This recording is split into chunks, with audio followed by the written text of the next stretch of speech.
Baiklah, Assalamualaikum warahmatullahi wabarakatuh. Izinkan saya Waalaikumsalam memperkenalkan diri. warahmatullahi wabarakatuh. Perkenalkan, nama saya Muhammad Rizky. Di sini saya sebagai moderator. Di sini kami ingin menyampaikan hasil diskusi dari kelompok kami. Dan sebelumnya izinkan kami memperkenalkan diri. Perkenalkan, nama saya Muhammad Rizky. Sudah saya perkenalkan tadi sebagai moderator. Dan izinkan kepada rekan-rekan saya untuk memperkenalkan diri. Perkenalkan, nama saya Syifa Fadlia dengan NPM G1C 024005. Perkenalkan, saya Nabila Selanjutnya, Rahmadani, NPM G1C024021. Perkenalkan, nama saya Muhammad Fajar Apriansyah, NPM G1C024031. Perkenalkan, nama saya Zaza Nabila, NPM G1C024047. Perkenalkan, nama saya Zenki Apriansyah dengan NPM G1C20493.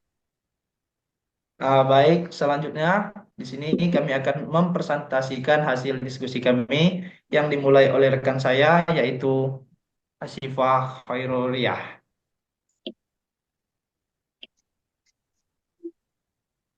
Silakan kepada Asifah untuk berpresentasi. Izin dimulai dari saya, Nabila Rahmadani. ia dari Nabila. Oke, jadi di sini saya akan menjelaskan tentang definisi dari report text. Report text is a type of text in English which aims to convey factual and objective information about an object, event, or phenomenon. Report text is usually used to document and explain the characteristics of the subject being observed. Jadi report text atau teks laporan itu adalah merupakan salah satu jenis teks dalam bahasa Inggris yang bertujuan untuk menyampaikan informasi faktual dan objektif tentang suatu objek, peristiwa, atau fenomena.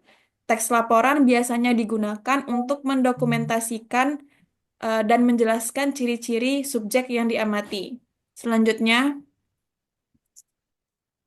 Report text biasanya disamakan dengan descriptive text karena kedua jenis teks tersebut menginformasikan atau mendeskripsikan mengenai suatu hal. Namun kedua teks ini berbeda. Report text berisi informasi yang disusun secara objektif dan berdasarkan fakta. Report text biasanya menjelaskan mengenai berbagai macam kelompok dan bukan individu secara khusus. Report text ditulis berdasarkan observasi dan fakta ilmiah yang ada.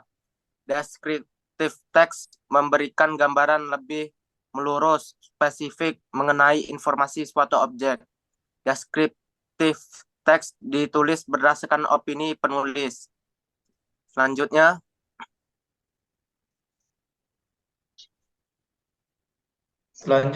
akan dilanjutkan kepada Asifah Khairuliyah.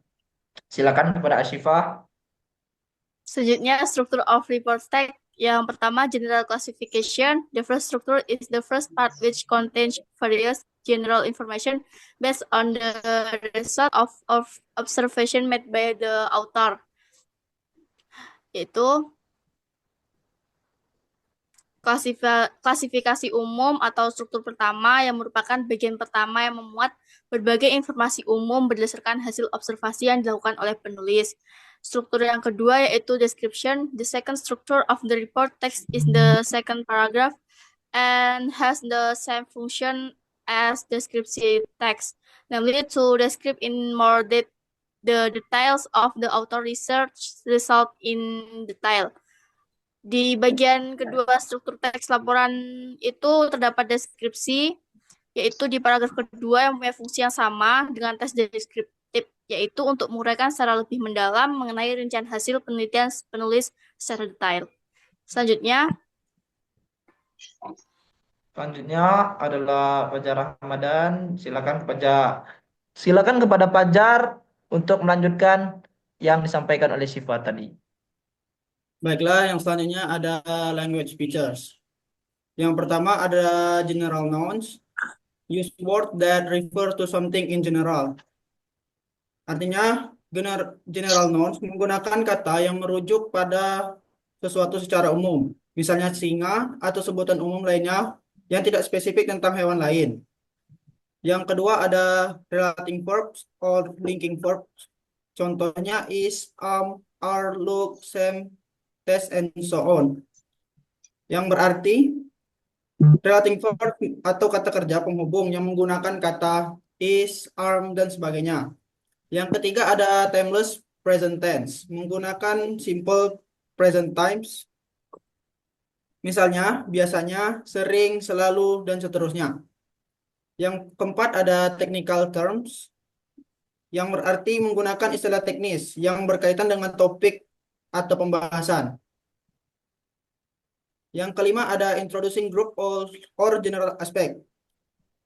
Artinya memperkenalkan aspek kelompok atau umum dengan menggunakan bahasa yang memperkenalkan pokok bahasan atau objek penelitian secara umum. Selanjutnya,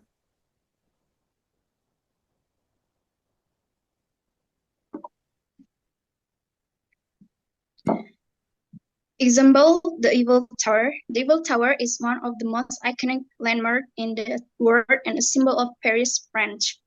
It was built in 1889 as the entrance art to the 1889 World Fair and was initially criticized by some artists and intellectuals. However, it quickly became a beloved and recognizable structure. The Eiffel Tower stands at 324 meters or 1,063 feet tall and our breathtaking views of the city from the observation decks. It attracts millions of visitors each year and remains a testament to human engineering and architecture brilliance. Silakan kepada Nabila untuk melanjutkan penjelasan dari Zaza Nabila. Jadi di paragraf pertama itu merupakan struktur dari klasifikasi umum karena pada paragraf tersebut terdapat informasi umum berdasarkan hasil observasi yang dilakukan oleh penulis. Lalu yang paragraf kedua itu termasuk ke deskripsi karena di sana terdapat deskripsi tentang objek yang dibahas. Jadi yang dibahas itu lebih rinci dari paragraf yang pertama. Oke, terima kasih banyak. Itulah presentasi dari kelompok kami yaitu kelompok 6. Maaf jika banyak kekurangan dan kesalahan. Wajar, kami manusia bukan nabi, boy. Sekian dan terima kasih. Wassalamualaikum warahmatullahi wabarakatuh. Waalaikumsalam Waalaikumsalam warahmatullahi wabarakatuh.